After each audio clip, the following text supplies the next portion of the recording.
শহরের কোলাহল থেকে অনেক দূরে একটি পাহাড়ি এলাকার নির্জন রাস্তায় একটি গাড়ি এসে থামল। গাড়ির ভেতরে ৫ জন বন্ধু, রাহুল, অর্পিতা, সুমিত, মীরা এবং আকাশ। তাদের উদ্দেশ্য ছিল এই পুরনো পরিত্যক্ত বাড়িটিতে এক রাত কাটানো। এই বাড়িটি নিয়ে অনেক ভৌতিক গল্প প্রচলিত আছে, আর তারা সেই রহস্যের গভীরে যেতে চায়। কিন্তু তারা কি জানত এই বাড়িটি তাদের জীবনের সবচেয়ে বড় ভুল হতে চলেছে? শহর থেকে দূরে পাহাড়ের কোলে অবস্থিত এই বাড়িটি অনেক বছর ধরে পরিত্যক্ত অবস্থায় পড়ে আছে। স্থানীয় মানুষজন এই বাড়িটিকে ভূতের বাড়ি বলে ডাকে। তারা বলে এই বাড়িতে রাতে অনেক ভুতুড়ে ঘটনা ঘটে। তারা আরও বলে যে এই বাড়ির নিচতলায় নাকি এক ভয়ঙ্কর খুন ও আত্মহত্যার ঘটনা ঘটেছিল। সেই থেকে বাড়ির নিচতলায় কেউ যাওয়ার সাহস পায় না। কিন্তু এই ৫ বন্ধু এই গল্পগুলো শুনে আরও উৎসাহিত হয়ে উঠল। তারা তাদের অ্যাডভেঞ্চারের জন্য তৈরি ছিল। তারা যখন বাড়ির সামনে পৌঁছালো তখন সন্ধ্যা হয়ে এসছে, সূর্য অস্ত যাচ্ছে, আর তার শেষ আলোয় বাড়িটি আরও রহস্যময় দেখাচ্ছে। বাড়ির চারপাশে ঘাস আর আগাছা জমে আছে। বাড়িটির দরজা জানালা সব ভাঙা। তারা কোনোভাবে দরজা খুলে ভেতরে প্রবেশ করল। ভেতরে ঢুকে তারা দেখল ধুলো আর মাকড়সার জালে সবকিছু ঢাকা। চারদিকে এক অদ্ভুত নিস্তব্ধতা। আকাশ সবার মধ্যে সাহসী ছিল।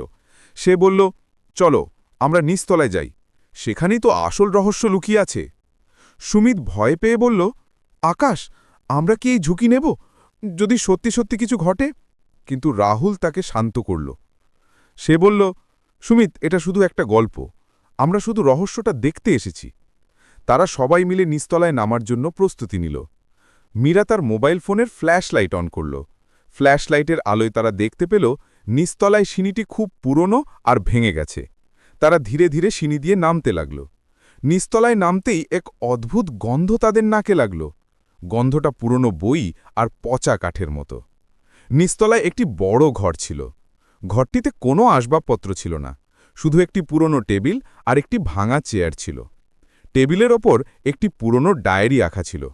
ডায়েরিটির কভারটি অনেক পুরনো হয়ে গেছে। রাহুল ডায়েরিটি তুলে নিল।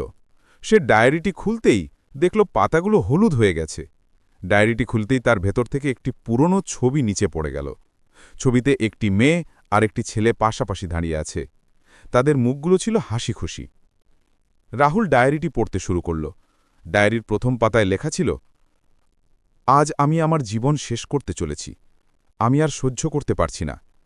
রাহুল ডায়েরিটি পড়তে গিয়ে অবাক হয়ে গেল। ডায়েরিতে লেখা ছিল এই বাড়িতে এক ছেলে তার প্রেমিকাকে খুন করেছিল। সেই ছেলেটি এই ডায়েরিটি লিখেছিল। সে লিখেছিল যে সে তার প্রেমিকাকে খুব ভালোবাসত, কিন্তু তার প্রেমিকা অন্য একটি ছেলেকে ভালোবাসত। ছেলেটি রাগ করে তার প্রেমিকাকে খুন করে। এরপর সে নিজেও আত্মহত্যা করে। তারা ডায়েরিটি পড়া শেষ করতেই হঠাৎ ঘরের ভেতর থেকে একটি কান্নার আওয়াজ শুনতে পেল। আওয়াজটি খুব ক্ষীণ ছিল, কিন্তু তারা স্পষ্ট শুনতে পেল। তারা ভয়ে কেঁপে উঠল। সুমিত বলল, আমি এখনই এখান থেকে চলে যেতে চাই। মীরাও তার সঙ্গে একমত হল, কিন্তু আকাশ তাদের শান্ত করল। সে বলল, এটা শুধু আমাদের মনের ভুল, আমরা হয়তো গল্প পড়ে ভয় পেয়েছি। তারা ডায়েরিটি টেবিলে রেখে দেয়। ডায়েরিটি রাখার সাথে সাথে টেবিলটি হঠাৎ কেঁপে উঠল। তাদের মনে হল কেউ যেন তাদের অনুসরণ করছে। তারা পিছন ফিরে দেখল কিছু নেই, কিন্তু তাদের মনে এক অজানা ভয় কাজ করছিল। তারা যখন ওপরে উঠতে যাচ্ছিল তখন তারা দেখতে পেল সিঁড়ির ওপর একটি পায়ের ছাপ। কিন্তু তারা তো কেবলই নিচে নেমেছিল, তাহলে এই পায়ের ছাপ কার? তারা ভয়ে সিঁড়ি ভিয়ে দৌড়ে ওপরে উঠে এলো। তারা যখন ওপরে এলো তখন তারা দেখতে পেল তাদের গাড়ির চাকা থেকে বাতাস বেরিয়ে গেছে। তারা বুঝতে পারল তারা বিপদে পড়েছে। তারা বাড়ির ভেতরে আটকা পড়ে গেছে।